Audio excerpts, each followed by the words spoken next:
Hello， 大家好。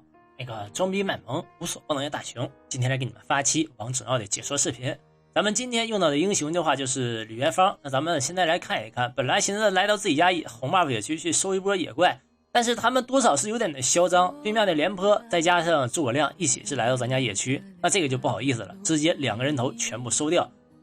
混到1个人头1个助攻，那还算是可以吧。既然的话，咱们拿自己家的野区，你要干扰，那我就只能是把你家的红 buff 先是给收掉了。小鲁班这个时候看见咱们拿这个红 buff， 他居然还敢过来，那这个就不好意思了，直接上去之后把他这个闪现给逼出来，逼出闪现之后，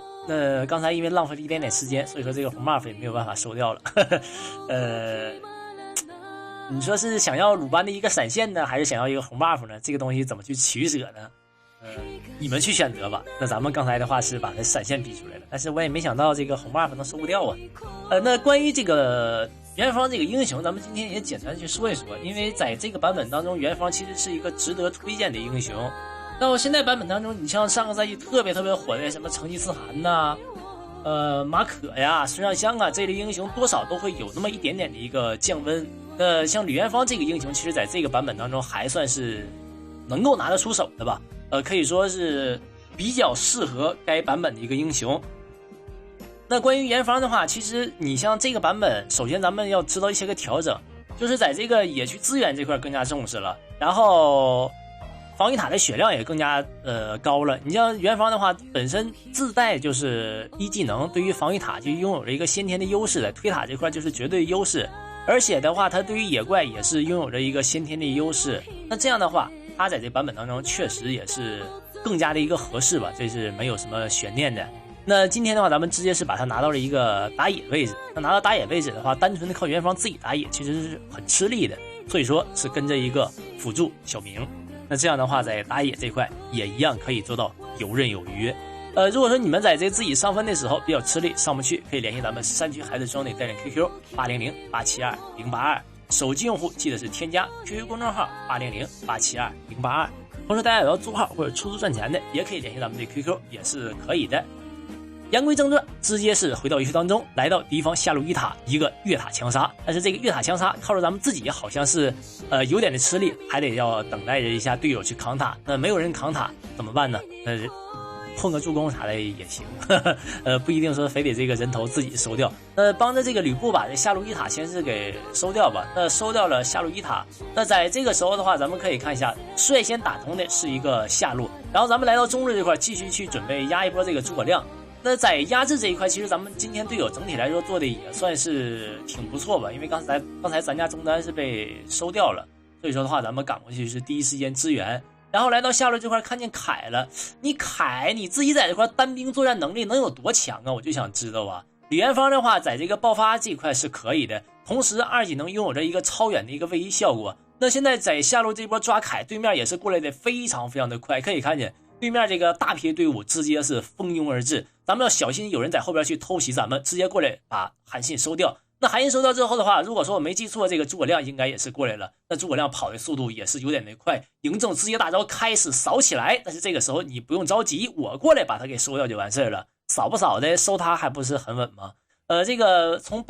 这个主宰这块已经是走了有2圈了，一直没有收掉，主要就是因为时机还不够成熟。那你这一波打完之后，咱们再收这个主宰，不是非常的稳吗？因为李元芳自己单挑主宰的能力就是很强的。再加上身边有辅助，那就是更不在话下了。所以说的话，咱们把主宰收掉之后，那在优势这一块是正在逐渐的拉大，现在已经是11对3的一个人头差距，咱们自己已经是5杀0死4助攻，判断力很高，人头很高，助攻也很高。那在星耀局，咱们今天打的是一个星耀局，在星耀局当中，其实已经打到这种局面的话，我感觉对面今天多少是有点难了。又是拿了李元芳的一个不是拿着这个鲁班的一个闪现，鲁班的一个闪现在咱们面前其实真的就是没有什么用处。以这个李元芳这个这么远的位移干他有没有闪现已经是无所谓了。这个小短腿在我面前只能受死。刚才第一波的话入侵到他家红 buff 野区没有收到他，可以说算得非常的侥幸，但是他自己不珍惜，总是想往这个防御塔外去溜达。那你这个时候将会付出一个非常惨痛的代价，同时丢到他家上路一塔。那丢到上路一塔的话，那这一波野区资源肯定是要被咱们给无情的掠夺掉。中路的话，诸葛亮现在已经是没有什么心情回去了，在这个上路这块苦苦的去防守。那你防守就防守吧，咱们可是要走了。因为在这一波已经是压制过去之后的话，咱们开始回来之后准备要开龙，继续开这个暴君。刚才的话拿完主宰，那这个时候想要去拿着暴君，对面想要去抢一波，居然被鲁班给抢掉了。哎呀，我操！看来是我低估你了，没事儿。这一个暴君 buff 其实对咱们来说。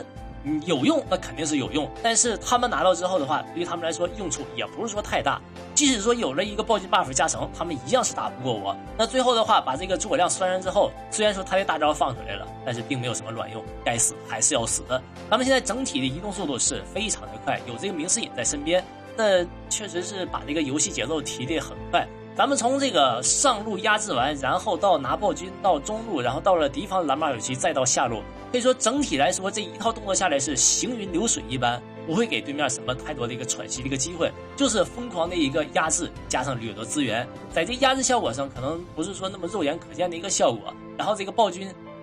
打了半天也是让别人给拿到了，但是没事，这个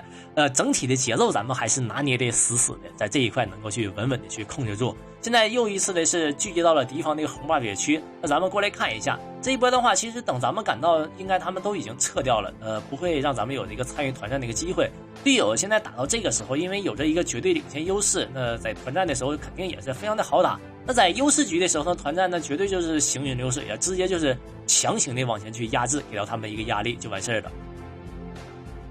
现在对面想要去翻盘，基本上也是没有什么太大机会了。我不知道他们是什么时候会选择一个放弃。咱们直接过来之后的话，去强行的去锁掉诸葛亮的人头。虽然说咱们过来之后的话，血量被打的有点的快。哎呦，这个，哎呦，我这个还真猛啊！哎，直接一个大刀过来之后，最后躺那块确实是非常的安详。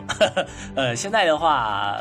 反正李元芳的话，你也可以看得见，伤害确实是够用，但是的话。一旦被敌人给瞄准上，就是说给锁定上之后的话，血量掉的速度也是非常的快。那在打到这种情况下，游戏马上8分钟，咱们也要注意点自身的一个自保这一块了，因为随时随地可能说被人给瞬间给秒掉。那你在打出伤害的同时，一定要保护好自己。居然敢在我面前想要去拿这个蓝 buff， 这个绝对是不可能的。先拿完蓝之后，回头再去收拾他们。那他们家野区资源现在已经是被咱们给控制住了，想要去拿一个野区资源已经是非常的吃力了。所以说的话，你在野区资源都拿不到的情况下，那对面就是在这个差距这块胜在是越走越远。这个小鲁班的话，你站在草丛当中，你确实是有点耍狗驼的了。你要说面对其他的英雄，可能是站在草丛当中多少还会有那么一丝丝的一个机会，但是当你面对李元芳的时候，李元芳的被动能够看见你啊，所以说的话，你看见李元芳来了，你就赶紧往家跑，跑掉了那就算你赢，跑不掉那这个也是实在没办法。但是你要说站在草丛当中，那你不就是无异于送死吗？那你除非说是李元芳瞎了，李元芳瞎了队友还能看见的，对不对？那李元芳的话，其实这个被动也能够给自己提供一个很好的一个生存环境。那这一波压上来之后的话，对面已经阵亡2人，那就没有办法了，直接就是强推水晶了。所以说，在这个绝对的实力碾压面前，一切的操作都是耍狗驼的，没有用，不会给他们什么样的一个机会。那最后的话，其实整体来说，今天进攻打的也都是行云流水一般，非常非常的畅快吧。那今天这个视频呢，到这里边就结束了，也是非常感谢大家收看，咱们下期视频再见，撒由那拉。